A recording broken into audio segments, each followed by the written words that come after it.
50 ವರ್ಷಗಳ ನಂತರ ಮೌನಿ ಅಮಾವಾಸ್ಯೆಯೆಂದು ಅಪರೂಪದ ತ್ರಿವೇಣಿ ಯೋಗವು ರೂಪುಗೊಳ್ಳುತ್ತಿದೆ. ಈ 5 ರಾಶಿಗೆ ಬಂಪರ್ ಲಾಟರಿ, ಅದೃಷ್ಟದ ಜೊತೆಗೆ ಹಣದ ಮಹಾಮಳೆ. ಈ ಬಾರಿ ಜನವರಿ 29ರ ಮೌನಿ ಅಮಾವಾಸ್ಯೆಯೆಂದು ಬಹಳ ಶುಭ ಯೋಗಗಳು ರೂಪುಗೊಳ್ಳಲಿವೆ. ಈ ಬಾರಿ ಮೌನಿ ಅಮಾವಾಸ್ಯೆಯೆಂದು ತ್ರಿವೇಣಿ ಯೋಗ ರೂಪುಗೊಳ್ಳುತ್ತಿದೆ. ವಾಸ್ತವವಾಗಿ ಮಕರ ರಾಶಿಯಲ್ಲಿ ಗ್ರಹಗಳ ರಾಜ ಸೂರ್ಯ, ರಾಣಿ ಚಂದ್ರ, ರಾಜಕುಮಾರ ಬುಧ ಒಟ್ಟಿಗೆ ಇರುತ್ತಾರೆ. ಇದು ತ್ರಿಗ್ರಹ ಮತ್ತು ತ್ರಿವೇಣಿ ಯೋಗವನ್ನು ಸೃಷ್ಟಿಸುತ್ತದೆ. ಈ ಯೋಗವು ಅನೇಕ ರಾಶಿಚಕ್ರ ಚಿಹ್ನೆಗಳಿಗೆ ಪ್ರಯೋಜನಕಾರಿ ಎಂದು ಸಾಬೀತುಪಡಿಸಲಿದೆ. ಮೌನಿ ಅಮಾವಾಸ್ಯೆಯೆಂದು ಮಕರ ರಾಶಿಯವರು ಸೇರಿದಂತೆ ಹಲವು ರಾಶಿಚಕ್ರ ಚಿಹ್ನೆಗಳು ಪ್ರಯೋಜನಗಳನ್ನು ಮತ್ತು ಪ್ರಗತಿಯನ್ನು ಪಡೆಯುತ್ತವೆ. ಮೌನಿ ಅಮಾವಾಸ್ಯೆಯೆಂದು ರೂಪುಗೊಂಡ ತ್ರಿವೇಣಿ ಯೋಗದಿಂದಾಗಿ ಯಾವ ರಾಶಿಗಳಿಗೆ ಪ್ರಯೋಜನವನ್ನು ನೀಡುತ್ತದೆ ಎಂಬುದನ್ನು ಇಲ್ಲಿ ತಿಳಿಯೋಣ. 1. ಕಟಕ ರಾಶಿ. ಕರ್ಕಾಟಕ ರಾಶಿಚಕ್ರದ ಜನರಿಗೆ ಅವರ 7ನೇ ಮನೆಯಲ್ಲಿ ತ್ರಿವೇಣಿ ಯೋಗವು ರೂಪುಗೊಳ್ಳಲಿದೆ. ಅಂತಹ ಪರಿಸ್ಥಿತಿಯಲ್ಲಿ ನಿಮ್ಮ ದಾಂಪತ್ಯ ಜೀವನದಲ್ಲಿ ಪ್ರೀತಿ ಮತ್ತು ಸಾಮರಸ್ಯ ಇರುತ್ತದೆ. ಈ ಸಮಯದಲ್ಲಿ ನೀವು ಕೆಲವು ಧಾರ್ಮಿಕ ಮತ್ತು ಆಧ್ಯಾತ್ಮಿಕ ವ್ಯಕ್ತಿಗಳ ಆಶೀರ್ವಾದವನ್ನು ಸಹ ಪಡೆಯುತ್ತೀರಿ.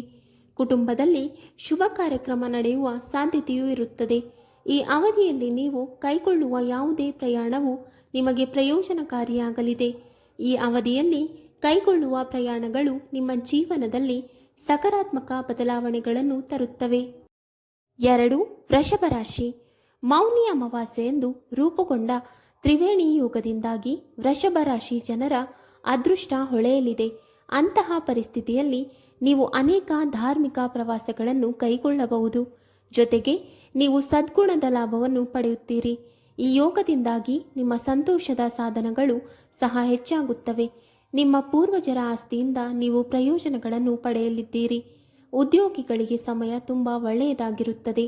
ಇವರು ತಮ್ಮ ಕೆಲಸದ ಕ್ಷೇತ್ರದಲ್ಲಿ ಉತ್ತಮ ಯಶಸ್ಸನ್ನು ಪಡೆಯುವರು. ನಿಮ್ಮ ವೈವಾಹಿಕ ಜೀವನವು ಮೊದಲಿಗಿಂತ ಹೆಚ್ಚು ಆಹ್ಲಾದಕರವಾಗಿರುತ್ತದೆ. ನಿಮ್ಮ ಮಕ್ಕಳಿಂದ ನಿಮಗೆ ಒಳ್ಳೆಯ ಸುದ್ದಿ ಸಿಗಬಹುದು. 3. ತುಲಾ ರಾಶಿ. ತುಲಾ ರಾಶಿ ಚಕ್ರದ ಜನರ 4ನೇ ಮನೆಯಲ್ಲಿ ತ್ರಿವೇಣಿ ಯೋಗವು ರೂಪುಗೊಳ್ಳುತ್ತಿದೆ. ಇದಲ್ಲದೆ ನಿಮ್ಮ ಸಂಪತ್ತು ಮತ್ತು ಸಮೃದ್ಧಿಯಲ್ಲಿ ಹೆಚ್ಚಳವಾಗುತ್ತದೆ. ನಿಮಗೆ ತೀರ್ಥಯಾತ್ರೆಗೆ ಹೋಗುವ ಅವಕಾಶವೂ ಸಿಗುತ್ತದೆ. ಮನೆಯಲ್ಲಿರುವ ಜನರಿಂದ ನಿಮಗೆ ಬೆಂಬಲ ಸಿಗುತ್ತದೆ. ವೃತ್ತಿ ಜೀವನದಿಂದ ಕುಟುಂಬದವರೆಗೆ ಎಲ್ಲೆಡೆ ನಿಮ್ಮ ಕುಟುಂಬ ಸದಸ್ಯರು ಮತ್ತು ಸ್ನೇಹಿತರಿಂದ ನಿಮಗೆ ಸಂಪೂರ್ಣ ಬೆಂಬಲ ಸಿಗುತ್ತದೆ. ಈ ಸಮಯದಲ್ಲಿ ನಿಮ್ಮ ವೃತ್ತಿ ಜೀವನದಲ್ಲಿ ನೀವು ದೀರ್ಘಕಾಲದಿಂದ ಶ್ರಮಿಸುತ್ತಿದ್ದ ಸ್ಥಾನವನ್ನು ನೀವು ಸಾಧಿಸುವಿರಿ. ಈ ಸಮಯದಲ್ಲಿ ನೀವು ಉತ್ತಮ ಪ್ರಮಾಣದ ಸಂಪತ್ತು ಮತ್ತು ಆಸ್ತಿಯ ಲಾಭವನ್ನು ಸಹ ಪಡೆಯುತ್ತೀರಿ. 4. ಮಕರ ರಾಶಿ.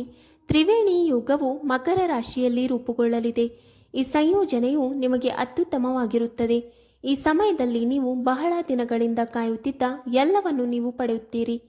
ನಿಮ್ಮ ಜೀವನದಲ್ಲಿ ಭೌತಿಕ ಸಂತೋಷ ಹೆಚ್ಚಾಗುವುದಲ್ಲದೆ ಸಮಾಜದಲ್ಲಿ ನಿಮ್ಮ ವಿಭಿನ್ನ ಚಿತ್ರಣವನ್ನು ನೋಡಲು ಸಹ ನಿಮಗೆ ಸಾಧ್ಯವಾಗುತ್ತದೆ. ನಿಮ್ಮ ಜೀವನದಲ್ಲಿ ಸಕಾರಾತ್ಮಕ ಬದಲಾವಣೆಯನ್ನು ನೀವು ನೋಡುತ್ತೀರಿ. ಈ ಅವಧಿಯಲ್ಲಿ ವ್ಯಾಪಾರಿಗಳು ಸಹ ಭಾರೀ ಲಾಭವನ್ನು ಪಡೆಯುತ್ತಾರೆ. ಅವನು ಬಯಸಿದ ಯಶಸ್ಸನ್ನು ಸಾಧಿಸುತ್ತಾನೆ ಮತ್ತು ಎತ್ತರಕ್ಕೆ ಏರುವುದನ್ನು ಮುಂದುವರಿಸುತ್ತಾನೆ. 5. ಕನ್ಯಾ ರಾಶಿ. ಕನ್ಯಾ ರಾಶಿ ಚಕ್ರದ ಜನರಿಗೆ ಅವರ 5ನೇ ಮನೆಯಲ್ಲಿ ತ್ರಿವೇಣಿ ಯೋಗವು ರೂಪುಗೊಳ್ಳಲಿದೆ. ಅಂತಹ ಪರಿಸ್ಥಿತಿಯಲ್ಲಿ ಮಕ್ಕಳನ್ನು ಹೊಂದಲು ಬಯಸುವ ಈ ರಾಶಿ ಚಕ್ರ ಚಿಹ್ನೆಯ ಜನರು ಮಕ್ಕಳ ಸಂತೋಷದ ಲಾಭವನ್ನು ಪಡೆಯುತ್ತಾರೆ. ಪೋಷಕರು ಸಹ ತಮ್ಮ ಮಕ್ಕಳಿಂದ ಸಂತೋಷವನ್ನು ಪಡೆಯುತ್ತಾರೆ. ಈ ಅವಧಿಯಲ್ಲಿ ಅವಿವಾಹಿತರಿಗೆ ವಿವಾಹವಾಗುವ ಸಾಧ್ಯತೆಗಳು ಹೆಚ್ಚಿರುತ್ತದೆ. ಅವರು ತಮ್ಮ ದಾಂಪತ್ಯಕ್ಕೆ ಉತ್ತಮ ಜೀವನ ಸಂಗಾತಿಯನ್ನು ಪಡೆಯಬಹುದು. ಶಿಕ್ಷಣವು ಜ್ಞಾನವನ್ನು ಬೆಳೆಸುತ್ತದೆ. ಸಂಪತ್ತು ಮತ್ತು ಧರ್ಮದಲ್ಲಿ ವೃದ್ಧಿ. ಅದೃಷ್ಟದ ಸಂಪೂರ್ಣ ಬೆಂಬಲ ನಿಮಗೆ ಸಿಗುವುದರಿಂದ ನಿಮ್ಮ ವೃತ್ತಿ ಜೀವನದಲ್ಲಿ ನೀವು ಉತ್ತಮ ಪ್ರದರ್ಶನ ನೀಡುತ್ತೀರಿ. ವೀಕ್ಷಕರೇ, ನಿಮಗೆ ಈ ಮಾಹಿತಿ ಇಷ್ಟವಾದಲ್ಲಿ ವಿಡಿಯೋಗೆ ಲೈಕ್ ಮಾಡಿ, ಶೇರ್ ಮಾಡಿ ಹಾಗೂ ಕಮೆಂಟ್ ಮಾಡಿ. ಇಂತಹ ಮುಂದಿನ ವಿಡಿಯೋಸ್ಗಳಿಗಾಗಿ ನಮ್ಮ ಚಾನಲನ್ನು ಸಬ್ಸ್ಕ್ರೈಬ್ ಮಾಡಿ. ಧನ್ಯವಾದಗಳು.